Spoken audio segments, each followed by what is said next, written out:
Otep à tous, bien-aimés frères et sœurs. Je me suis posé la question de savoir pourquoi Félix Tshisekedi a choisi de travailler avec les Américains, pas avec les Russes. J'ai critiqué cette attitude parce que je trouvais que les Russes ont fait leur expérience au Mali, au Burkina et au Niger, au Centrafrique aussi. Tandis que les Américains, partout là où ils ont passé, ils ont déçu tout le monde, y compris leurs alliés, même les alliés de l'OTAN. Le cas de la Libye, le cas de l'Afghanistan, le cas de l'Irak, le cas un peu partout là, ils sont passés, ils viennent, ils détruisent tout, ils prennent ce qu'ils veulent prendre, ils se barrent, et puis débrouillez-vous pour arranger votre pays. Donc c'est pour ça que je me suis dit, mais attendez, des gens qui sont, ils sont à l'origine de toutes les guerres du monde entier, les Américains sont dedans. Alors que les Russes n'ont pas fait de guerre. Les Chinois ne font pas de guerre. Ils viennent pour vous exploiter, les Chinois notamment, ils viennent pour vous exploiter économiquement, comme vous êtes bête. Si vous êtes un peu intelligent, en tout cas vous tirez profit, comme on le voit aujourd'hui, avec l'Éthiopie, et puis... contrairement à ce qu'on voit en Côte d'Ivoire ou au Congo-Brazzaville, par exemple, mon pays. Donc, pour moi, c'était mieux de travailler avec les Russes qu'avec les Américains. Mais le président Tshisekedi a choisi les Américains.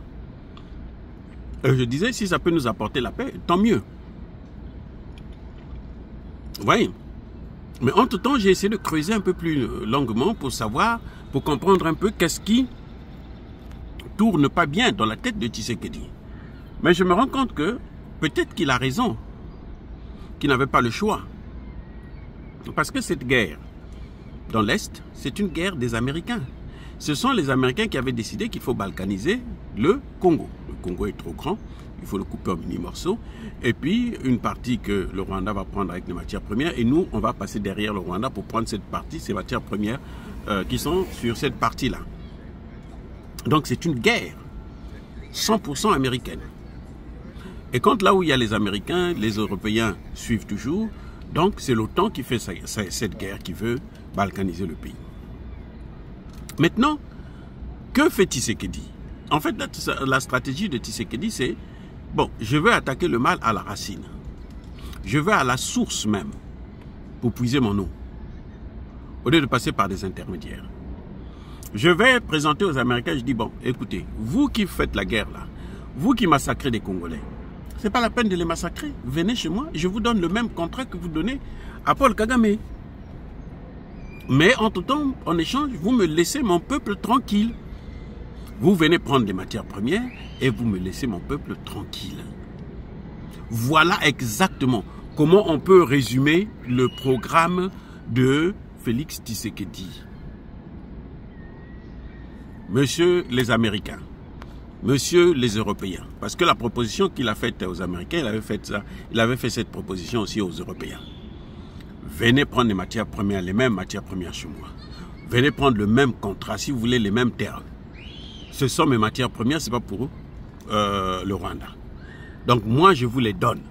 Mais, en échange, apportez-moi la paix. Les Européens disent non, va te faire foutre. Fuck you. Nous, on veut des matières premières par le sang.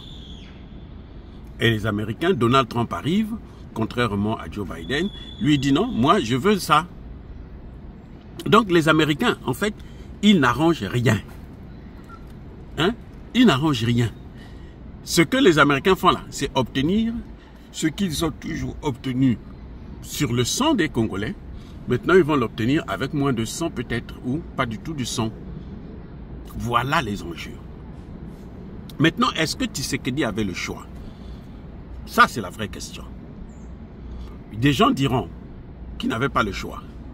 D'autres diront qu'il avait le choix, il y a une alternative. Moi, je l'ai pensé à un moment donné. Mais maintenant, je me rends compte que le contexte politique de la RDC fait que Tshisekedi n'avait pas le choix. Parce qu'à l'interne, toute l'opposition est corrompue. À qui? À la cause de Kagame. Kabila, Katumbi, Fayulu, l'Église catholique, tout le monde. Ils sont en face de Tshisekedi. Alors, si Tshisekedi était parti chez les Russes, que feraient les Américains? Ils allaient prendre toute cette opposition-là, mettre sur le dos de Tshisekedi, et Tshisekedi allait avoir du mal à s'en sortir. Il pourrait s'en sortir, c'est possible, mais ça allait être très difficile, ça allait être plus difficile. Et c'est un risque que Tshisekedi n'a pas voulu prendre, parce qu'en politique, on ne prend pas des risques n'importe comment. Dans le doute, il vaut mieux s'abstenir. Voilà là où Tshisekedi a raison. Voilà ce qui donne raison à Tshisekedi. C'est que Tshisekedi se dit, mais attendez, si je pars chez les autres, eh bien les autres vont me mener la guerre. Et quand on regarde dans l'histoire de l'Afrique, ceux qui sont allés de ce côté, on sait que pour la plupart, jusque-là, ils ont mal terminé. Thomas Sankara, Lumumba, Olympio et tout le reste. C'est Touré, tout ce monde-là. Vous voyez?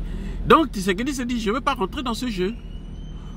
Assimi Goïta, Traoré et Tiani, ce sont des militaires. Ils connaissent ce que c'est que la sécurité. Donc la première des choses pour eux, c'est que leur sécurité, eux-mêmes, ils sont capables d'assurer leur sécurité. C'est différent de Tshisekedi qui est un civil. Donc, Tshisekedi, ne voulant pas faire face à, d'un côté, les Américains et les Européens, de l'autre, son opposition sur le terrain, eh bien, il est allé prendre l'allié de l'opposition, le meilleur allié de l'opposition. Il en a fait son allié pour combattre à la fois l'opposition et Kagame en même temps. Et même la France. Parce qu'au sortir de ces accords, même la France aura tout perdu. La France sera déboutée. La France sera hors jeu. Voilà ce qui nous amène à penser que, mais sur ce point, Tshisekedi n'a pas complètement tort. Parce qu'au moins, même si le Congo est bradé, les matières premières, les Américains vont faire ce qu'ils veulent. Ils vont occuper le Congo. Mais au moins, ils ne vont plus tuer les populations. Parce qu'il n'y a rien qui coûte plus cher que la vie de ces populations. 18 millions, c'est déjà trop. Pour que maintenant, un président, de surcroît, un Congolais, Kabila, on le comprend, c'est un Rwandais, Katumbi, c'est un étranger. Bon, donc, mais cette fois-ci, c'est un Congolais que les Congolais ont fait confiance. Et ils ont mis leur avenir dans ses mains. Et on s'est dit, voilà, moi je préfère encore discuter avec lui. Voilà les deux raisons fondamentales. D'abord, pactiser avec l'allié de Kagame, faire de cet allié de Kagame son allié, et puis combattre ensemble avec cet allié Kagame. En plus, il faut écarter l'opposition qui est acquise pour la cause de Kagame. Et l'Église catholique d'ailleurs qui est acquise pour la cause de Kagame. Vous avez vu, ils sont allés même jusqu'au Qatar pour aller demander au Qatar d'arrêter la procédure qui est diligentée au niveau international, au niveau de l'ONU, avec le soutien bien sûr de la France, mais jusque-là, ça ne marche pas et c'est très difficile que ça puisse marcher, sauf si vraiment Tshisekedi baisse les bras.